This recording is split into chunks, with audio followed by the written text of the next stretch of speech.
Bapak Mama jemaat yang dikasihi dan diberkati oleh Tuhan, Shalom. Bapak Mama jemaat yang di teras samping kiri kanan, Shalom. Kita berjumpa lagi dalam ibadah minggu kedua dalam bulan budaya tahun 2025, dan di minggu kedua ini kita bersama-sama ada dalam etnis Timor, karena itu tema yang akan menuntun kita dalam ibadah saat ini adalah sentuhan fisik yang memulihkan. Bapak Mama serta saudara-saudari yang dikasihi dan diberkati oleh Tuhan, dalam kehidupan kita bersama, bicara tentang sentuhan fisik itu melibatkan kontak fisik antara dua individu. Ini bisa berupa di saat kita berjumpa, kita bisa berjabatan tangan, kita bisa berpegangan tangan, kita bisa merangkul, kita bisa berpelukan, bahkan memberikan ciuman. Sentuhan fisik ini merupakan cara yang efektif untuk kita menunjukkan cinta, kita menunjukkan perhatian dan kasih sayang kepada orang lain, dengan tujuan untuk bisa menenangkan. Bahkan sentuhan yang memberikan rasa aman, rasa nyaman, dan dapat memberikan rasa sukacita. Ini juga menjadi cara untuk menunjukkan cinta dan perhatian serta meningkatkan suasana hati dan ikatan emosional. Jadi dalam hidup ini kita tidak sendiri, ya. Kita berdampingan dengan orang lain. Karena itu kita tidak bisa hindari yang namanya kontak fisik. Bapak Mama, dalam konteks sosial, sentuhan fisik sangat tergantung dengan konteks sosial dan budaya. Misalnya suku Timor, kalau dua orang bertemu, berjumpa, berkenalan, ya, di jalan atau di pasar, dalam rumah, biasanya yang dahulu itu disuguhkan sirip pinang, oko mama. Dan sirip pinang ini alat pembuka komunikasi, menunjukkan budaya sopan santun. Bahkan sirip pinang dalam upacara adat sebagai simbol komunikasi. Selain itu, penyuguhan sirip pinang juga adalah simbol untuk membangun hubungan keakraban, kekeluargaan, dan rasa persahabatan, serta menjaga hubungan baik. Jadi orang Timor jalan-jalan ada depo Alkosu, yaitu ada sirip pinang di dalam. Bapak Mama serta saudara-saudari yang dikasihi dan diberkati oleh Tuhan, bacaan kita pada saat ini menolong kita untuk memiliki sebuah pandangan baru tentang pertemuan secara langsung. Yesus telah bangkit dan ini merupakan satu kabar sukacita. Dia telah mengalahkan maut dan dosa tidak lagi berkuasa atas manusia dan dunia ini. Dalam konteks bacaan kita, selain perempuan ada juga murid-murid yang baru mendengar kebangkitan Yesus. Dan mereka belum bertemu Yesus. Mereka masih diliputi dengan rasa ketakutan. Dalam kondisi inilah maka pintu-pintu dalam keadaan terkunci. Ya, kalau kita melihat perikop yang pertama, bacaan kita ada 2 perikop. Terkunci. Dan Yesus hadir di tengah-tengah mereka dan menyampaikan damai sejahtera bagi mereka.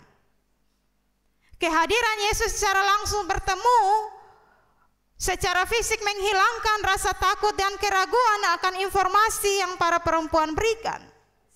Kalau sebelumnya Bapak Mama mereka hanya mendengar, kini mereka juga melihat secara langsung dan rasa takut itu terganti dengan sukacita.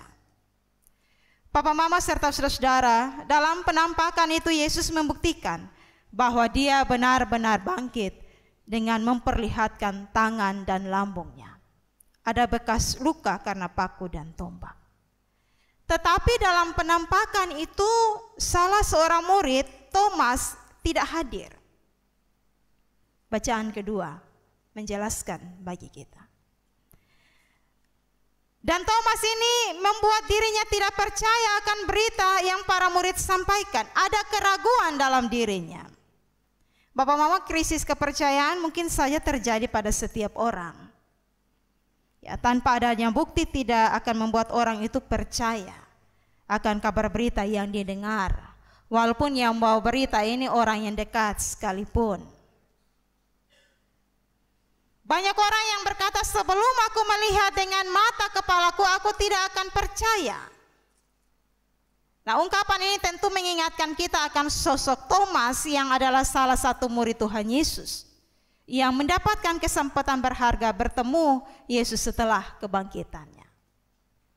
Bapak Mama, ketika kita membaca perikop ini, cenderung orang menilai negatif terhadap tindakan iman Thomas. Dan penilaian ini tidak sepenuhnya salah. Karena memang Alkitab menyaksikan bahwa Thomas tidak percaya akan kebangkitan Tuhan sebelum dia melihat bekas paku. Dia mencucukkan dengan tangannya pada lambung Tuhan Yesus. Nah, Bapak Mama, tampaknya Thomas sendiri juga mengalami kesedihan yang amat mendalam karena penderitaan, bahkan penyaliban yang harus diterima oleh gurunya. Oleh karena itu, dia memisahkan diri dari persekutuan dengan murid-murid yang lain. Dan di dalam rasa takut, khawatir, dan gelisah, Bapak Mama, Thomas belum mengalami perjumpaan dengan Yesus yang bangkit, dengan Yesus yang hidup. Maka ketika murid yang lain memberitakan berita kebangkitan Tuhan Yesus, dia menyambutnya dengan mengatakan pada ayat yang ke-25 tadi itu.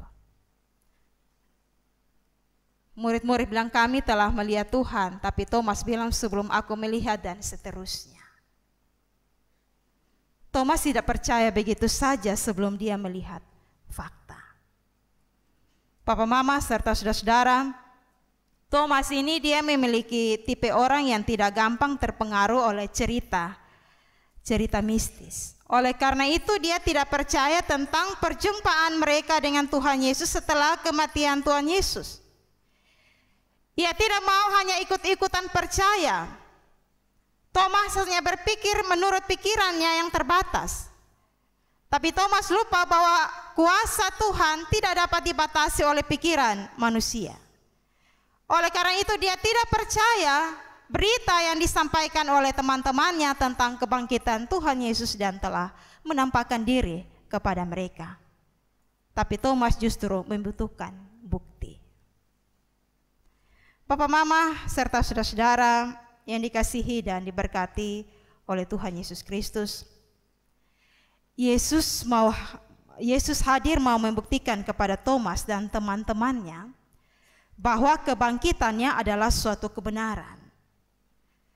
Untuk itu kita juga diajak percaya pada kuasa kebangkitannya.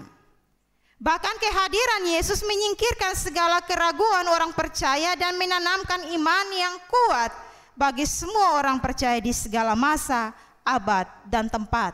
Ketika mereka berkata, berbahagialah mereka yang tidak melihat namun percaya. Hati Thomas juga terbuka, langsung memberi respon, sebuah pengakuan. Ya, dalam bacaan kita bilang, ya Tuhanku dan Allahku. Dan ini merupakan pengakuan iman yang lahir dari hati yang terdalam. Bukan sekedar dia ikut-ikutan. Sungguh terjadi satu perubahan yang luar biasa dalam diri Thomas. Bahkan perjumpaan dengan Tuhan Yesus yang telah bangkit membuatnya menjadi sangat beriman. Kini Thomas tidak hidup dengan logika tapi dengan hati yang terbuka. Hati yang terbuka menerima kehadiran kuasa Tuhan yang telah bangkit. Bahkan damai Tuhan pun memasuki hati Thomas. Akhirnya Thomas beriman walaupun iman bukanlah hal yang mudah baginya. Bapak Mama serta saudara-saudari yang dikasihi oleh Tuhan Yesus Kristus. Percaya karena melihat tanda atau bukti adalah hal yang biasa. Namun Tuhan Yesus mau mengatakan bahwa berbahagialah orang yang tidak melihat namun percaya. Ini merupakan iman yang sejati. Dalam keadaan apapun kita mampu merasakan kehadiran dan kuasa Tuhan sekalipun kita tidak melihat Tuhan, tapi kita mampu mempercayai bahwa Kristus yang bangkit, walaupun tidak mempercayakan diri sepenuhnya pada Tuhan dan kuasa-Nya. Mempercayakan diri dilakukan karena telah meyakini, tidak menunggu tanda. Bahkan orang yang sungguh-sungguh mempercayakan diri, pintu hatinya selalu dibuka untuk kehadiran dan kuasa Tuhan. Karena itu Bapak Mama serta saudara-saudara yang dikasihi oleh Tuhan Yesus Kristus, hubungan dengan Tuhan itu hubungan iman yang melibatkan dan bukan hanya akal budi. Bagaimana hubungan iman saudara dan saya dengan Tuhan? Kita tahu bahwa dalam kehidupan kita begitu banyak pergumulan, kesulitan. Apakah masih kita merasakan Tuhan itu selalu bekerja dalam kehidupan kita atau tidak? Tidak semua peristiwa dalam hidup yang kita alami kita mengerti dengan pikiran kita. Kenapa harus begini, kenapa harus begitu? Namun kalau kita mengaku Yesus Kristus adalah Tuhan yang adalah penguasa hidup, maka kita akan mampu menjalaninya dengan hati yang penuh damai. Biarlah Tuhan memasuki hati dan kehidupan saudara dan saya. Nah, kalau kita perhatikan situasi yang sedang dihadapi Thomas, maka kita bisa memahami mengapa dia menjadi ragu. Thomas tidak hadir dalam pertemuan para murid sebelumnya, sehingga dia tidak melihat langsung Yesus yang diberitakan sesudah bangkit. Sama juga Maria Magdalena dan murid-murid yang lain. Mereka percaya bahwa Yesus bangkit karena mereka sudah ditemui langsung oleh Yesus. Karena itu Bapak Mama, pernyataan Thomas pada ayat yang ke-25 memperlihatkan dua hal yang berkecamuk dalam diri Thomas. Ada keraguan dan sekaligus antusias yang besar untuk menemukan kebenaran. Bapak Mama serta saudara-saudara yang dikasihi dan diberkati oleh Tuhan, setelah Yesus benar-benar hadir di hadapannya, Thomas tidak melakukan apa yang pernah dia katakan, tetapi dia justru berkata, "Ya Tuhanku dan Allahku." Ini merupakan sebuah pernyataan iman. Thomas ragu untuk menjadi yakin. Dan kalau dia sudah yakin Bapak Mama, ia menyerahkan diri sepenuhnya pada keyakinan itu. Bagaimana dengan kehidupan kita pada zaman ini Bapak Mama? Yesus berkata, "Berbahagialah mereka yang tidak melihat namun percaya." Kalimat ini bukan untuk meremehkan iman Thomas, tetapi juga diperuntukkan kepada kita yang tidak melihat secara langsung. Bahkan kita diajak untuk percaya, yaitu melalui apa yang tercatat dalam Injil Yohanes pasal 20 ayat 30 sampai 31. Kalau keraguan itu muncul, maka keraguan itu sebenarnya mendorong kita untuk menemukan kebenaran dalam Alkitab.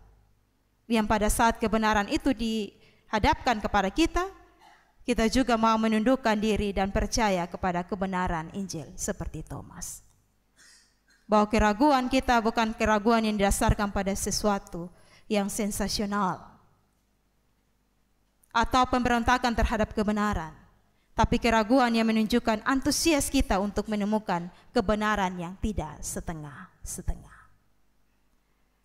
Bapak Mama serta saudara-saudara, dalam bulan budaya di minggu kedua saat ini, ada beberapa hal yang perlu kita renungkan dari dua bagian perikop yang kita baca. Yang pertama, bahwa kehadiran Yesus secara fisik untuk membuktikan kebangkitan dan sekaligus memberikan sentuhan yang luar biasa, di mana Tuhan Yesus meneguhkan dan memulihkan iman percaya para murid. Kehadiran Yesus secara langsung memberikan arah kepada kita, agar dalam kehidupan kita tiap hari kita juga selalu hadir dalam setiap pergerakan pelayanan, bahkan memberikan sentuhan langsung kepada sesama di sekitar kita. Misalnya dalam pertemuan ibadah seperti yang saat ini kita lakukan, kita saling mengunjungi, kita juga saling mendoakan. Dengan demikian, iman kita semakin teguh dan hubungan emosional kita juga semakin kuat. Itu yang pertama. Yang kedua Bapak Mama, pada masa kini budaya sentuhan fisik dengan makna sakral sudah semakin tergerus. Dengan berbagai perkembangan media sosial, ya, sarana komunikasi, interaksi berlangsung tanpa kehadiran, apalagi sentuhan fisik. Misalnya kita berjabatan tangan, kita merangkul, kita bisa melakukan itu melalui simbol-simbol yang tersedia dalam media sosial. Pada sisi yang lain seringkali sentuhan fisik pada masa kini hanya basa-basi tanpa ketulusan. Di Facebook, di dunia maya, kita punya teman yang beribu-ribu, banyak. Tapi dalam kampung sendiri, di gang-gang kita, di sebelah rumah kita, semua orang musuh habis. Tidak menjadi teman. Tidak ada sentuhan-sentuhan yang berharga untuk sesama kita di sekeliling kita. Dan ini menjadi tantangan dan realita yang kita alami sampai hari ini. Masing-masing orang hidup untuk dirinya sendiri, tidak peduli. Bahkan tetangga di sebelah rumah sakit juga kita tidak tahu. Selalu bermasalah dengan orang-orang di sekitar kita. Karena itu Papa Mama, di era digital yang tidak lagi mengutamakan kehadiran fisik, membuat banyak orang rindu untuk menikmati perjumpaan fisik dalam perkunjungan pastoral, ya, pertemuan keluarga, kebersamaan dalam kehidupan kita. Karena itu Papa Mama, selagi Tuhan masih memberikan kita hidup, kesehatan, berusahalah untuk saling bertemu. Berkomunikasilah dan saling memulihkan sekalipun kita sibuk. Kita lihat dalam lingkungan yang lebih kecil, dalam rumah tangga. Terkadang kita kehilangan momen ini. Suami sibuk dengan pekerjaan, ya, istri sibuk dengan urusan rumah tangga, bahkan anak-anak juga sibuk dengan kuliah, sibuk dengan bermain game, sibuk dengan kegiatan-kegiatan di luar rumah. Perjumpaan dan kebersamaan orang tua dan anak-anak kehilangan dan membuat kebanyakan orang atau mungkin dalam keluarga itu cepat putus asa, frustasi karena merasa sendirian. Kita pakai momen dalam kehidupan keluarga dan rumah tangga, momen di saat makan bersama itu duduk dan kita mendengar nasihat, bahkan kita menikmati berkat, tapi kita juga saling menyapa satu dengan yang lain. Sekarang beda, di atas meja makan juga ada HP. Potong duduk makan, mah HP ada di sebelah. Ya. Potong son peduli lagi dengan sesama, bahkan dalam rumah tangga sendiri. Potong lebih mencintai HP daripada mencintai hubungan atau kebersamaan. Itu yang kedua. Yang ketiga, dalam budaya kita sentuhan fisik, pelukan, genggaman tangan atau kehadiran nyata adalah bagian dari solidaritas dan pemulihan emosional. Karena itu Papa Mama, budaya perjumpaan dan pertemuan secara fisik dan komunikasi dari hati ke hati perlu kita tingkatkan. Karena disitulah letak sentuhan fisik yang memulihkan. Sentuhan fisik yang memulihkan relasi dan hubungan kita dengan sesama, bahkan dengan Tuhan. Kita hidup bukan untuk diri kita sendiri, tapi kita hidup juga untuk orang lain. Tuhan memberkati kita dengan firman-Nya. Amin.